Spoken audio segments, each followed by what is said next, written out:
So we do indeed. He's already been chirping, so that's good. We like him. He's not waiting for his hot Can't keep seat. me quiet. Yeah, yeah, We've got Steve yeah. with us. Steve joined us in Edinburgh last year and did a fantastic keynote. Great speaker as ever. Lots of great ideas. But yeah, I'm just going to hand you back over to Eileen. And yeah, please take it away in the hot seat.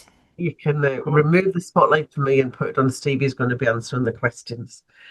So interesting, Steve, in terms of there's lots of portfolio guides out there. Why did we need it? Why did we need another one? Nice. Yeah, absolutely. Why? And well, a lot of I used to get lots of emails from people saying, "Look, are you and Craig? Are you going to do an update? Are you going to do a new guide?" And I said, wild horses couldn't drag me there. I'm done. That's it. No more. I've written about 5 or 6 books. That's it. And then, of course, that sows the seed, and you start thinking, well, there was stuff in MOP that both Craig and I didn't like, stuff that we wanted to take out, but for whatever reason we couldn't. There was stuff that we didn't include. It was a very high-level guide, MOP, at the time. I should mention also I was the chief examiner for the MOP scheme, so anyone that has to sit those exams, you can blame me for that. But they were of the time. So in short, I increasingly became convinced it was, the world had moved on.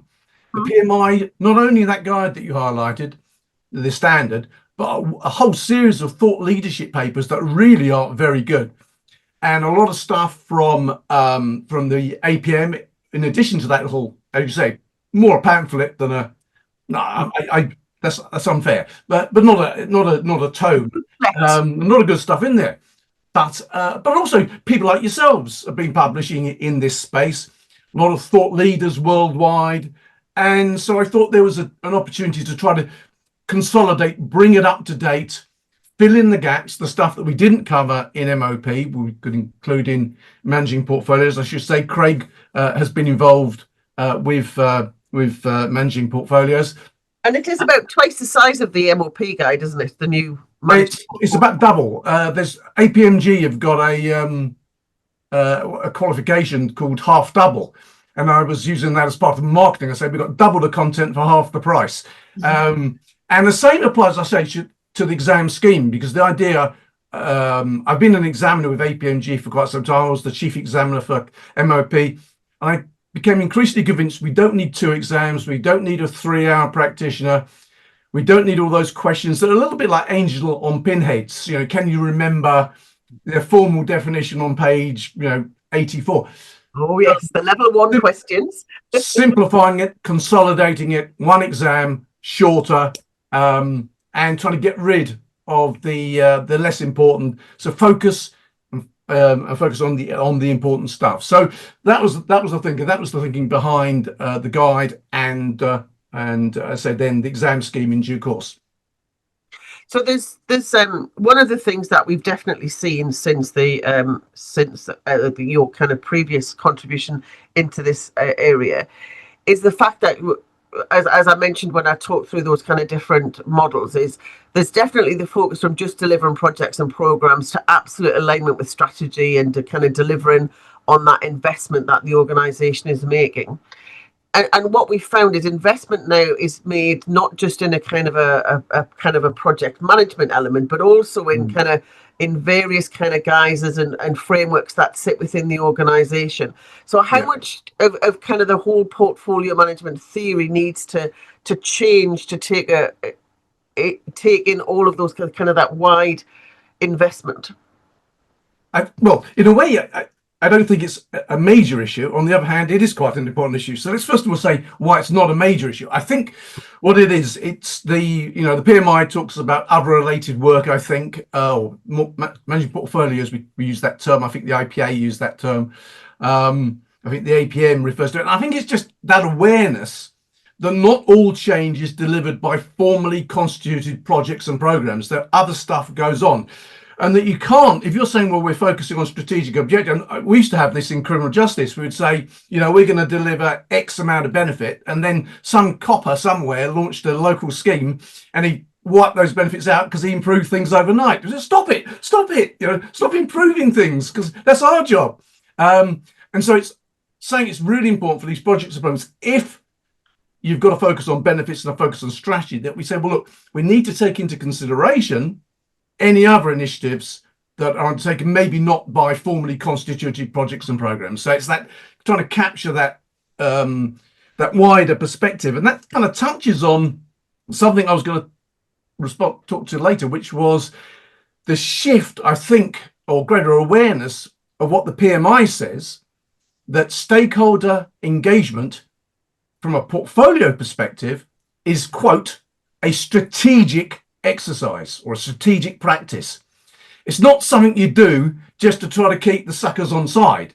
You know, it's not something you do to stop them complaining. It's something you do because, and this is why I was talking to Mike Clayton recently, and he's, posed the question. He said, so why should project managers be interested? Because portfolio management shouldn't be something that's done to them. This is about engaging stakeholders in a mutual exploration of how we can ensure the portfolio and portfolio management operate effectively.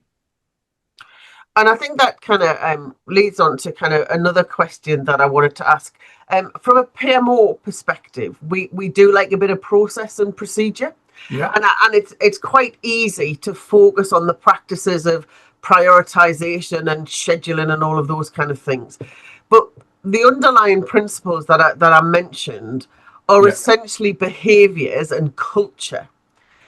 And I'm just there's two questions. Yeah. One is, can you do successful portfolio management without that? And if you can't, how can the PMO support embedding those principles in an organization? Well, you said, can it succeed without the principles? Well, yes, it can, but it means it won't be sustainable, because it means it's just dependent upon people, the people there. Steve does it, Eileen does it. What happens when we move on? No one wants to do what Steve did. No one wants to do what Eileen did. There's people come in, they want to do their own thing. So it's the issue of sustainability. Let's not diss process. Process is incredibly important. If you haven't got a process, you haven't got it's the first building block. And I'm actually doing some advice with an organization in the Middle East you were mentioning. At the moment, I got something this morning, and basically it's saying in every area, nothing is written down. There's no formalized process. Well, got a bit of a problem, because what are we assessing? Having said that, so the line I take in managing portfolios, and with Craig as well, is that this is about process, it's about governance, and you mentioned culture. It's about culture. But if you ask people, what do you mean by culture? They say, well, it's the way we do things around here. Well, if you want to change the culture, change the way you do things. And so process is an integral part, but it won't work if you don't have the governance, and it won't work if you don't have the culture. And so it's this mutually supportive kind of the three legs of the stool, governance, culture, and process, all supporting each other. If you try to do one, you can't do the principles of the culture without doing the governance. So if you've got a process, you've got a governance model that ensures that process is complied with and people don't bypass it, because you set the process. Bob Cooper said, the difference between the winners and the losers is everyone does portfolio management, but the winners are consistent. They stick to their rules. Most organizations struggle. People bypass the process. I was doing a session with working with an organization that's won that award in Dubai, that conference. They won the award there. They're up on stage, everyone's standing and applauding them. And I did some work with them, and one of their guys leaned over and he said, Steve, it's like Game of Thrones around here. All the senior managers are stabbing each other in the book. If you like this stuff, it's in the book, by the way. But I don't say who it was, but they're stabbing each other in the book. So this was a hugely successful portfolio management office, won international awards in a major multinational corporation. And despite those processes, somehow the culture was very much, stabbing each other in the back. So, and then, as I say at the beginning of the book, actually, this is why the book? Well, from an intellectual perspective, because it's important, because this is about closing the project delivery gap, but also closing the strategy execution gap. It's important, but two, it's bloody difficult. This is not easy, because these aren't bad people stabbing each other in the back. It's the nature of organizations. If your organization is framed and structured in silos with silo-based objectives, it's very difficult for portfolio management or the PMO to come in and say, come on, guys, you know, I was sitting with an organisation in Australia. They had the board up on the screen. We were in Sydney, I think, and they had the screen with all the board in Melbourne. And this guy said, I was talking about portfolios, and this guy next to me said, I'm not going to help them. It's not my job to help them. I'm not going to lift a finger to help them. My job is to deliver my division's objectives. And no one on the board said a word. There you go. So if that's the nature, it's very, so then I think we have to take incremental steps. I mean, the whole point is, I think when we did portfolio, you say, how can we make that difference?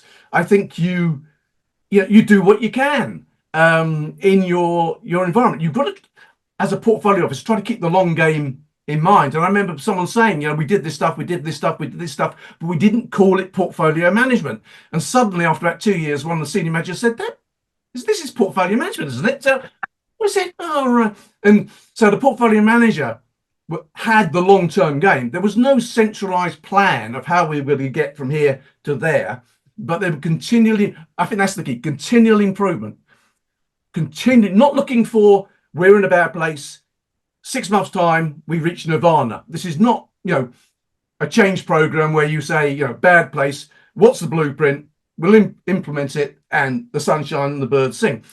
I think this is about continuous improvement, because there will always be those challenges that we face.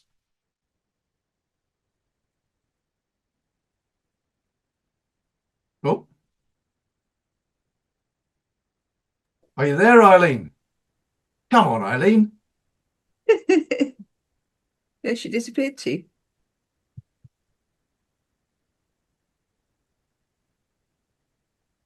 We've lost Eileen. No, I think so. Well, I can still see her on the thing on the side.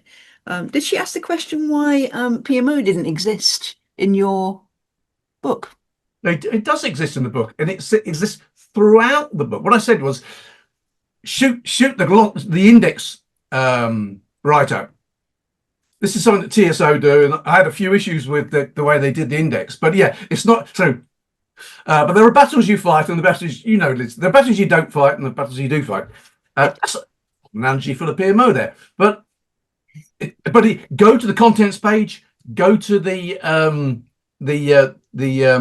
sorry, go to the index. It's in the index. It's not in the glossary. I think that was. Oh, I think that was it. But it's throughout the guide. But the guide it's like MOP. It's less about the portfolio management office, and it's more about portfolio management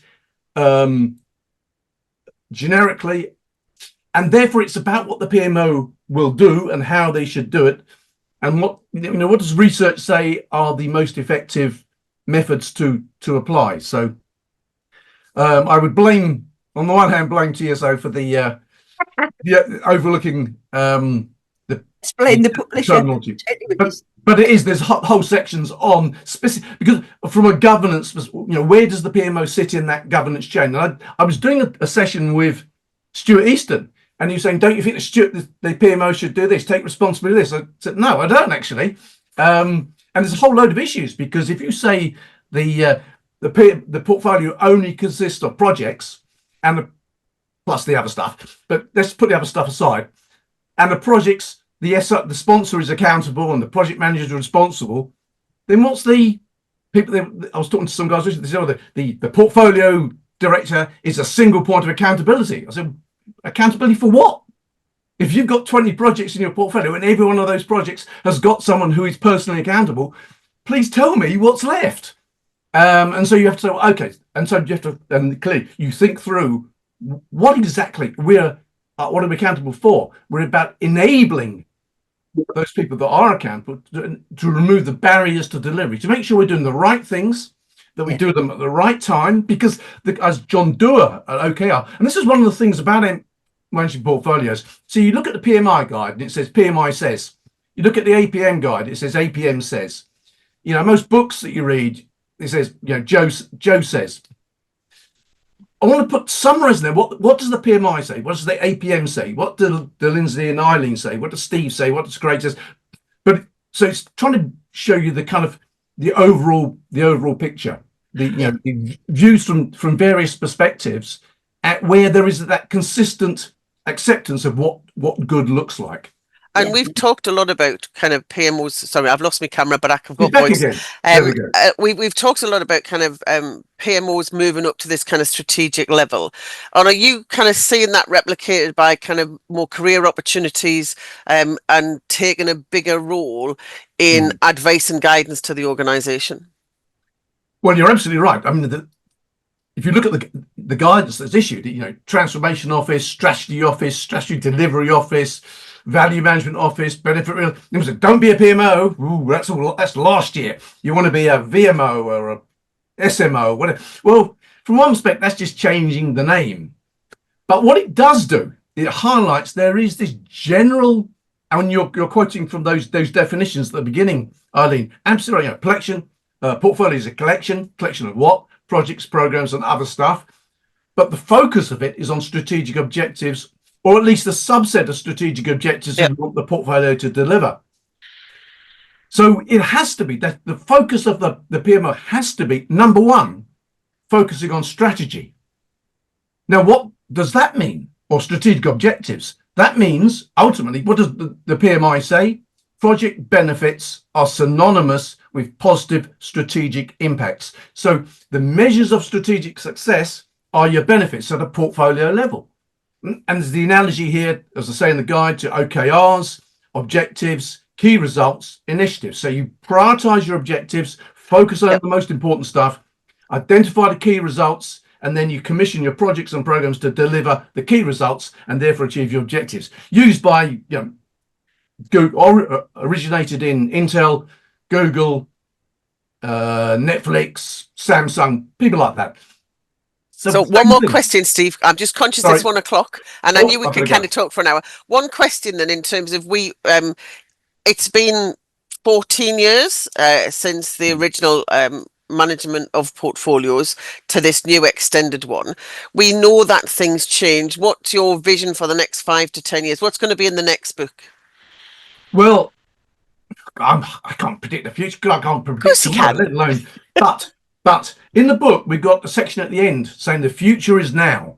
And what I tried to do was hand it over to 11 people talking about in certain key areas what's coming. And it's not just coming, it's here. So there are chapters or articles there clearly on Agile and the implications for portfolio management Agile. I think that's going to be, is and will remain a shift. Artificial intelligence, clearly AI is as you were saying earlier, is the hot topic. My concern is people kind of default to, we'll solve everything with AI. We used to say technology, IT will solve all our problems. Then we discovered it wouldn't. Now I think we're going to make the same mistake again. It's a tool. A fool with a tool is still a fool. I think it's about, the future should be about intelligent use of tools, whether it's AI, whether it's just generic software, intelligent use of the tools, the appropriate tools to the right environment. And the third area, which gets much less focus, but is so important, sustainability. And this is not about, 10 years ago, I think we were very much about, if you said sustainability, it was like, okay, so you amend the project slightly to be, to recycle some paper and, that kind of stuff. No, it's about building sustainability into your project, not mitigating the negative effects, but actually building sustainability into your projects and programs and into your portfolio. But from a portfolio, the portfolio taking the lead in promoting more sustainable practices. So I think that there's a great article, I say, by David Smythe in Managing Portfolios about that very issue. So if anyone wants any of this stuff, if you ping me a note, I can cut and paste from my draft and send it to you. So excellent. Well, I will be following up because that's a great session, and I want also we'll be sharing the session you did at the conference too. So I just want to say thank you very much to Steve. Great as ever. You're always great at bringing a subject alive. Thanks again to Steve. Thank you, John. Thank you, Eileen. Thanks for your time. Take care. Bye-bye.